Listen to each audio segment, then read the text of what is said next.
Hoy, segundo capítulo de Lipotusa. Si el primero fue súper emocional, queremos que este sea muy educativo y que sea nuestra Kate, nuestra psicóloga, la que nos guíe cuando pasamos esos procesos tan dolorosos que sentimos que nos desgarran el alma, pero que tenemos que salir de ahí y ella nos va a dar todos estos pasos.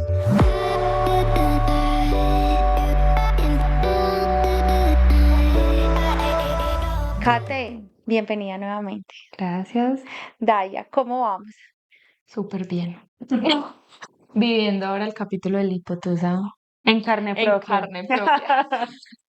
Pero digamos que ya tenemos una persona que nos guía en todo este proceso y Kate, digamos que la relación se terminó definitivamente y tenemos que empezar nuestro proceso de sanación personal porque perdimos, dejamos atrás, no perdimos, reestructuramos nuestro plan de vida. ¿Qué hacer? ¿Cuál sería el paso número uno para retomar nuevamente después de haber llorado a moco tendido y dije ya no más y me voy a levantar de aquí donde estoy?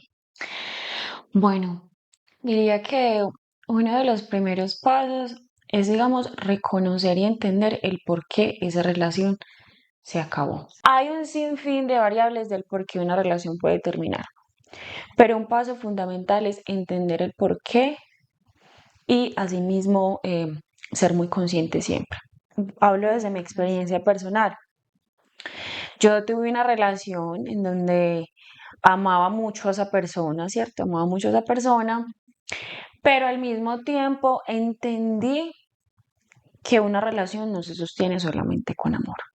Una relación necesita muchos más componentes, como por ejemplo el respeto, la lealtad, empatía, entre otras cosas.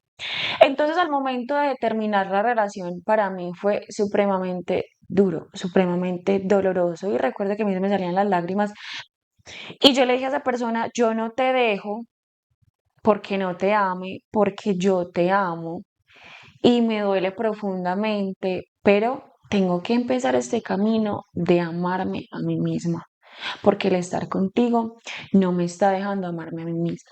Nos estamos Entonces, perdiendo en el camino. exactamente, yo me estaba perdiendo. Entonces, ¿qué pasó?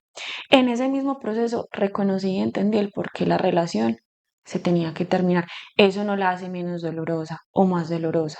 Una relación y un proceso de duelo siempre va a doler porque es la pérdida de algo, ¿cierto? Kate, yo siento que uno entra en un síndrome de abstinencia porque yo me desesperaba, yo decía, pero ¿por qué no lo llamo? ¿O por qué no lo busco? ¿O por qué le digo mentiras, no me vas a separar?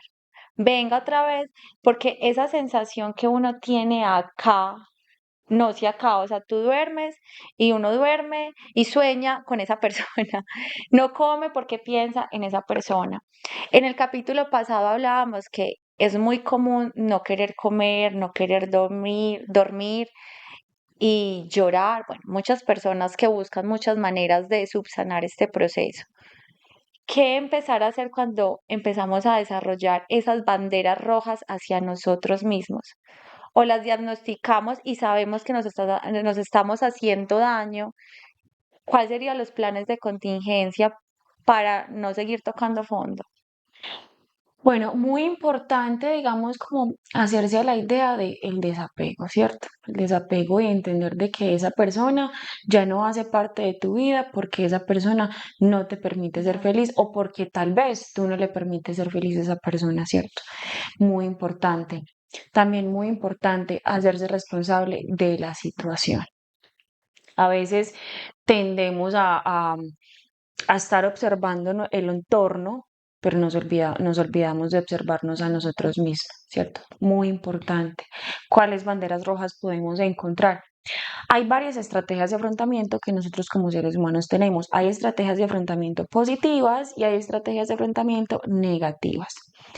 Una estrategia de afrontamiento negativa que suele ser muy común en estos procesos de duelo es, por ejemplo, el alcohol, en otros casos la drogadicción, ¿cierto? ¿Qué buscan esas personas? Evadir, sentir ese dolor. Claro, porque ¿qué hace el alcohol? Lo que hace el alcohol es que simplemente adormece el sistema nervioso y por ende entonces estamos más tranquilos, pero después es peor. ¿Por qué? Porque el alcohol es un depresor del sistema nervioso sí mismo. Entonces, es muy importante buscar estrategias de afrontamiento, pero que en lugar de que sean red flags, sean green flags. Bueno, entonces encontramos diferentes red flags, como por ejemplo, en ese proceso de separación, nos cuesta tanto desvincularnos de esa persona, desapegarnos de esa persona que empezamos a justificar las acciones de esta persona, ¿cierto? Ejemplo, bueno, es que él me engañaba tal vez porque yo no le daba lo suficiente. O es que él me pegaba porque yo lo merecía, ¿cierto? Empezamos a justificar acciones que en el fondo sabemos que no son correctas. Entonces es muy importante, digamos que tener ese discernimiento de saber separar y decir, no, es que tú te equivocaste y me duele dejarte y con dolor en el alma, aunque me duela, te tengo que dejar. Porque me está haciendo más mal estar contigo que estar sin ti. Bueno, Kate, yo la escucho hablar y yo digo qué bonito todo eso, pero siento también que eso es de valientes, poder tomar esa decisión de decir, no, pues yo estoy dentro de la misma relación y decir, ey, no, espérate, me estás haciendo daño, me tengo que amar más a mí, pues ese es el deber ser, ¿cierto? Ujú. También escucho a Liz en su proceso de abstinencia, quizás de no hablarlo, no hablarle, no llamarlo, no decirle, pero a mí me pasó todo lo contrario. Ni la valentía ni el proceso de abstinencia, ¿cierto? Yo no tuve nunca la valentía para dentro de mi relación decir que yo sabía que habían cosas que no eran sanas y de alguna u otra manera pues yo las seguía permitiendo, ¿cierto? Nunca tuve la valentía de tomar una decisión. Y aún así, luego de habernos dejado, de habernos separado, yo tampoco entré en ese proceso de aceptación. O sea, yo internamente yo sabía que listo, que quizás era lo mejor, pero yo me llené de expectativas y se me hizo muy duro romper con ellas porque soy muy afortunada y a partir de ese proceso Dios, el universo me puso muchas personas que me sanaron y que me ayudaron a sanar y que me guiaron en el proceso, pero inicialmente yo hice todo lo contrario. Yo le dije, yo lo busqué, yo lo llamé, yo le dije, vuelva a la casa, pero es que somos tu familia, pero es que uno no deja nada tirado, pero es que uno no deja lugar construido. Y así yo supiera que no era lo mejor para mi vida, yo lo seguía haciendo y no sabía cuál era la manera adecuada, ¿cierto? Entonces, cuando te escucho hablar de me tengo que armar más a mí, a muchas mujeres nos cuesta poner primero esa prioridad. A mí me pasó, ¿cierto? Ahora lo entiendo, ahora lo comprendo, pero ya después de un proceso a mí me costó hacer ese desapego, a mí me costó mucho aceptarlo, Ujú. ¿cierto?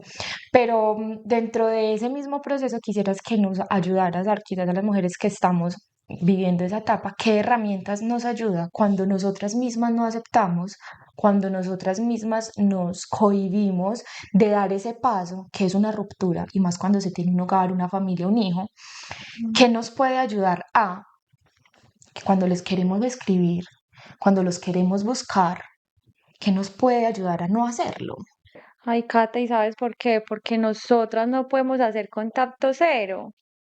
Digamos que si no tuviéramos hijos sería más fácil, pero nosotras que sí o sí tenemos que hablar con ellos, ¿qué podemos hacer? Porque es, o sea, en serio que es muy difícil, es muy fácil decirlo, pero hacerlo es muy complicado. Bueno, primero empiezo diciendo que para yo poder tomar la decisión que pude tomarla, también tuve que pasar por todo lo que pasaste tú. Pasé por, tuve que perdonarlo muchas veces. Ay, no, niña, no, pero yo, no, tuve que perdonarlo muchas veces. Muchas veces me lastimó, muchas veces acepté cosas que yo sabía que no, que yo no merecía, pero uno por ese miedo, como por ese miedo a estar sin esa persona, por ese miedo a decir es que si tú te vas, no sé si vuelvo a sentir eso, ¿cierto? Entonces para mí fue un proceso, yo llegar a ese punto tuve que construirlo y tuve que caerme, tuve que llorar y tuve que llamar a mi mamá estando en otra parte del mundo, mamá, me estoy muriendo, mamá, necesito tu apoyo, mamá, habla conmigo. Entonces es difícil, pero llegas a un punto, o yo llegué a un punto en donde dije, no más. No más porque yo merezco ser feliz y pasa algo. Uno recibe de lo mismo que uno se cree merecedor. En ese entonces yo no me creía merecedora de un amor bonito, de un amor saludable, de un amor donde yo me sintiera amada, respetada. Obviamente yo no lo decía, obviamente yo no decía, yo no me creo merecedora de esto, pero inconscientemente si uno acepta eso es porque uno lo cree. Llega un punto en donde dije, no más. Llega un punto en donde dije, te amo, pero te dejo. Entonces, incluso yo, siendo psicóloga, incluso habiéndome formado con herramientas en donde emocionalmente puedo, digamos, como, no le veo el tabú a expresarme, dejar vivir mis emociones también para mí es difícil. También he pasado por procesos dolorosos como todos ustedes. Entonces, ¿qué te puedo decir? Aceptar, pero también tener muy claro el por qué esa relación terminó, o sea, muy claro el por qué. Muy importante también establecerse. A mí me sirvió muchísimo, a mí me sirve mucho escribir. Escribir para mí es como mi manera de desahogarme y sé que para muchas personas es una herramienta muy buena.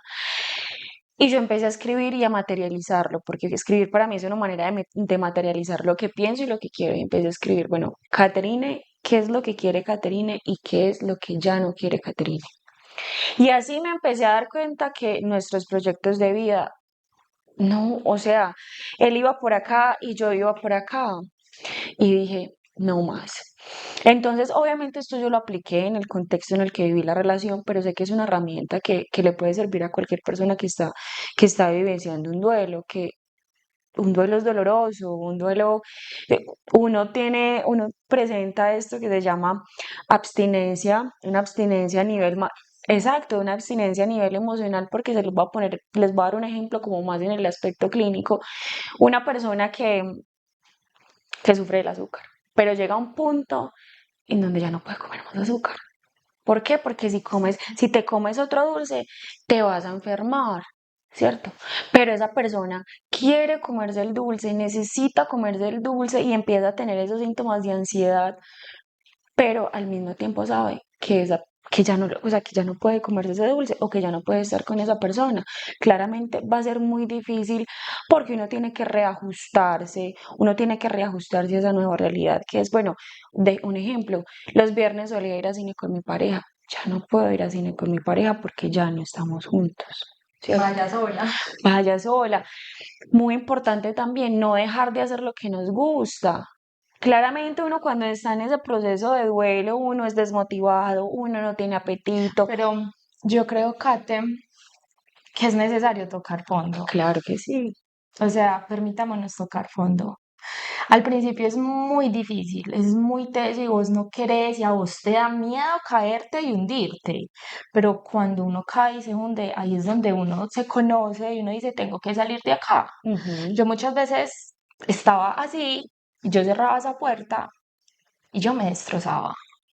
Y yo lloraba. Y yo sentía un dolor aquí tan fuerte que yo decía, no voy a ser capaz. Pero tengo que ser capaz, punto. ¿Por qué? Por Emiliano. Porque es el papá de mi hijo y porque lo voy a tener que ver para muchísimo tiempo. Me las tengo que arreglar como pueda. Punto. Me permití tocar fondo, me permití llorar, me permití destruirme y sentir mi corazón y mi alma en trizas. Y es muy difícil porque uno siente que todo giras en torno a ellos. ¿Y quién se acuerda de ti? Y vos como mamá te tenés que parar igual a trabajar, a cocinar, a verte súper bien porque no puedes estar mal. Pero eso a mí me ayudó a decir no más. Emiliano no lo merece, yo no lo merezco y yo también soy responsable. Vuelvo a lo mismo de haber permitido todo lo que pasó. También comencé a escribir, ayuda mucho. Cuando yo tenía muchas cosas por decirle, porque yo lo pude haber buscado muchas veces y él me ignoró. Desde el momento cero él me ignoró, nunca me escuchó, nunca aceptó, nunca recibió mi mensaje.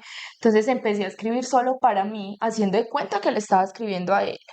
Para mí fue una terapia de sanación impresionante porque sentí que podía expresar todo lo que yo sentía.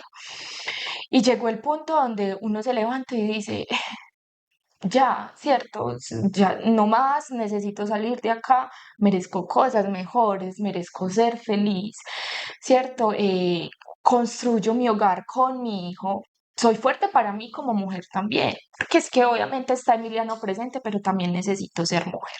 Me permití destruirme, me permití sentirme mal. No sé si a ustedes les pasó que yo simplemente me levanté un día, dije, ay, ya no tengo eso aquí. O sea, pasaron muchos meses y yo me levanté un día y dije, ay, puedo respirar, estoy más tranquila, me sentía comer en paz, ya no sentía tanto la ausencia y se vuelve más fácil. Kate, pero siento que algo que pasa es que nuestra pareja, pues o la que fue nuestra pareja, hace cosas que nos duelen, pero para ellos era algo normal. O sea, para ellos era algo que ellos tenían que hacer y ellos no se sienten culpables por haber hecho eso. Y por más que uno les diga que eso estaba mal, ellos decían, no, estaba bien, y tú te enojabas por cosas que no tenían sentido. ¿Uno qué hace en ese momento? Bueno, aquí es muy importante entender algo y es que a veces nosotros nos hacemos la vida imposible tratando de cambiar al otro, ¿cierto? Es que esta persona eh, no es de la manera que yo quisiera que fuera. Es que esta persona yo le he dicho una, dos, tres, cuatro veces que por favor no haga esto y no cambia, ¿cierto? Entonces, a veces nosotros inconsciente o conscientemente queremos de alguna manera transformar o moldear a esa persona como lo que uno quisiera y es imposible. Entonces, entender si tengo que cambiar a esta persona para que esa persona esté conmigo, para yo sentirme feliz con esa persona, con el dolor en el alma significa que esa persona no es para ti. Y si tú no dejas ir a esa persona, la persona correcta que anda por el mundo no va a poder llegar a tu vida porque ese lugar ya está ocupado con la persona incorrecta. Obviamente, ustedes me podrán escucharlo decir y dirán, es que decirlo es muy fácil. Obviamente no es fácil. Yo todavía estoy en este proceso de duelo. El vacío que tú decías que ya se deja de sentir.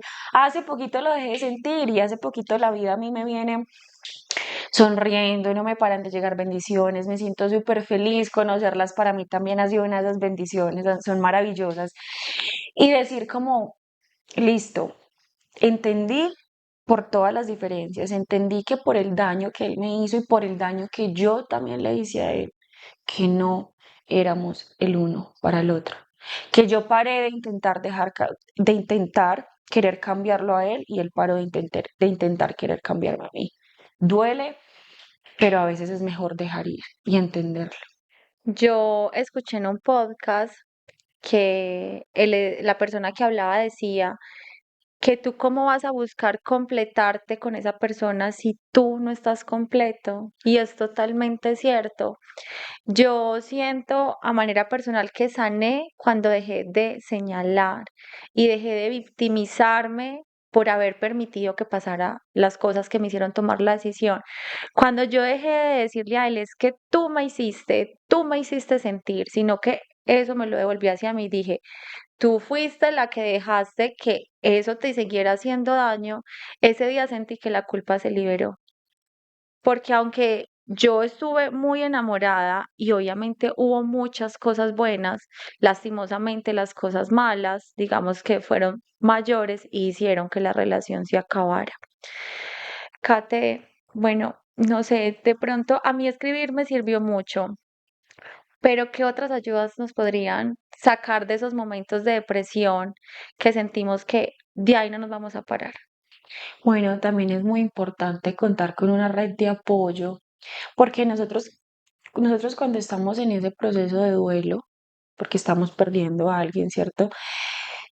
Tenemos esa necesidad de sentirnos escuchadas. Por ejemplo, yo lo manifestaba escribiendo. Cuando yo quería comunicarme con esa persona, no le escribía a él, sino que cogía mi computador y escribía y escribía y escribía. Pero también una red de apoyo puede ser tus amigos, tu familia, ¿cierto? O incluso ayuda profesional. Y que hay que saber en qué momento debemos buscar ayuda profesional. Kate, ¿cómo actuar? No sé, es que yo digo que eso ya es un proceso de sanación y de avance, pero ayuda mucho. ¿De qué manera podemos fortalecernos? como emocionalmente, ¿a qué me refiero? A que al principio o sea, me volvía muy inestable emocionalmente cuando lo veía, cuando o él no me hablaba, incluso lo veo pues prácticamente diario, y si no es diario, día por medio, porque como dice Liz, no puedo hacer un contacto cero, es un reto mucho más grande, pero ¿cómo puedo ayudar a fortalecerme emocionalmente y que no me inestabilice lo que él haga? Porque o lo veo o también llega momentos donde su actitud hace que me ataque a mí, diciéndome cosas, haciéndome sentir mal, quizás, ¿cierto? Entonces, para mí es como súper importante decir, bueno, ¿yo cómo hago para fortalecerme emocionalmente? Como poner esa capita de decir, tu actitud, tus comportamientos no me afectan. Bueno, ¿qué pasa ahí? Ahí es muy importante nuevamente, chicas, y hago mucha alusión a esto, y es tener claro, claro el por qué ya no está esa Ok. relación.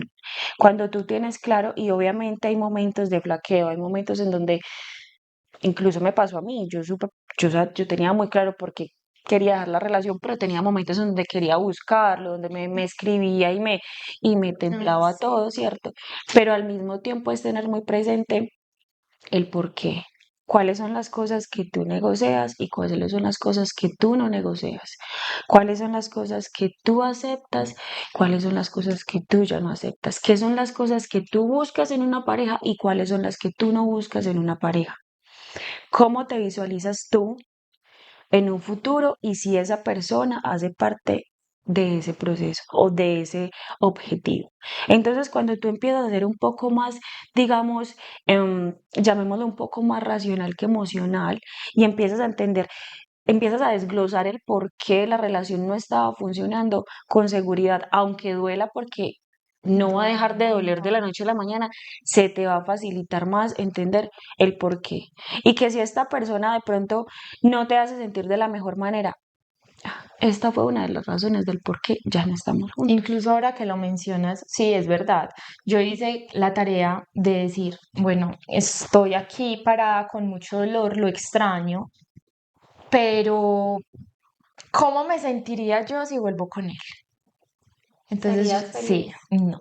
Entonces yo me hacía esa pregunta, Ujú, ¿estaría tranquila? No.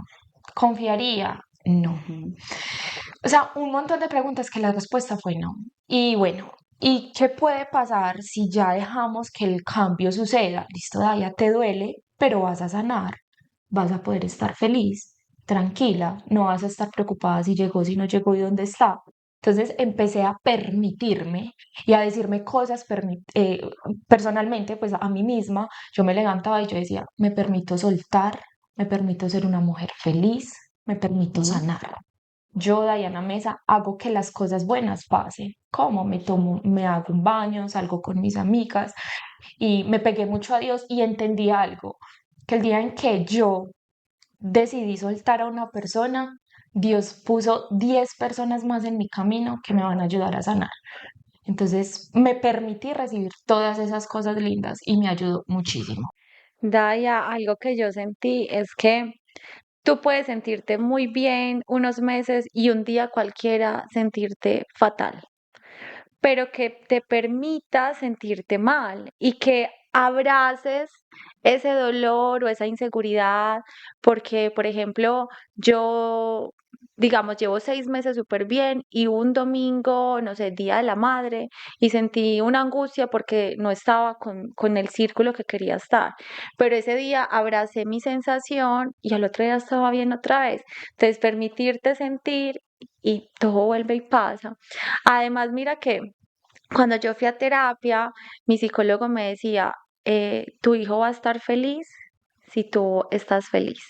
Independiente si estás con su papá o no, si él te ve feliz, vas a hacer que crezca un niño feliz.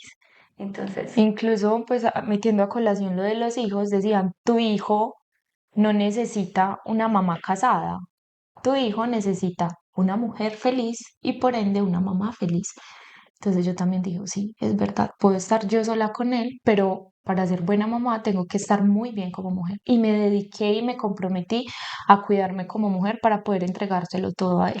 Y me ha ayudado muchísimo. bueno, entonces definitivamente no hay una fórmula para no sufrir. para no llorar. Yo creo que definitivamente es sentir, ¿cierto, Kate? Es permitirse sentir, también es ayudarse a uno mismo, buscar factores protectores, ¿cierto? Ujú. Estrategias de afrontamiento adecuadas. Por ejemplo, algo que a mí me ayudó mucho, una mi lugar seguro, por decir así, aparte de mi familia y mi círculo social cercano, fue entrenar. Entrenar para mí fue una de las maneras más poderosas en donde yo sacaba todo ese dolor y ese estrés y yo lloraba, pero yo centraba todo ese dolor ahí. Yo decía, no, yo Y puedo. crecieron las nalgas. Y crecieron las nalgas. Además, Entonces no niñas, que les importa. cuento un pequeño tip. Entrenar tiene muchos beneficios a nivel cognitivo. ¿Por qué? Porque cuando nosotros entrenamos, digamos que botamos de manera natural el cortisol. El cortisol es lo que a nosotros nos genera estrés, pero asimismo estamos estimulando la producción de serotonina, de endorfinas, de dopamina, que son neurotransmisores químicos que nos van a hacer sentir mucho Ujú. mejor. Entonces, a nivel químico, en el cerebro pasan cositas que durante el entrenamiento y después del entrenamiento nos van a ayudar a sentirnos mucho mejor. Bueno, niñas, igual recuerden, como les digo siempre, podemos con todo, pero no con todo a la vez. Espero que este capítulo les sirva impresionante. Lo hacemos desde nuestras experiencias personales y de la mano de una profesional que sin duda es la que nos ayuda siempre a salir de todos estos procesos. Niñas, muchísimas gracias. Gracias a Diane, juntas ustedes. podemos. Se puede. Cuídense mucho y muchas gracias por vernos nuevamente.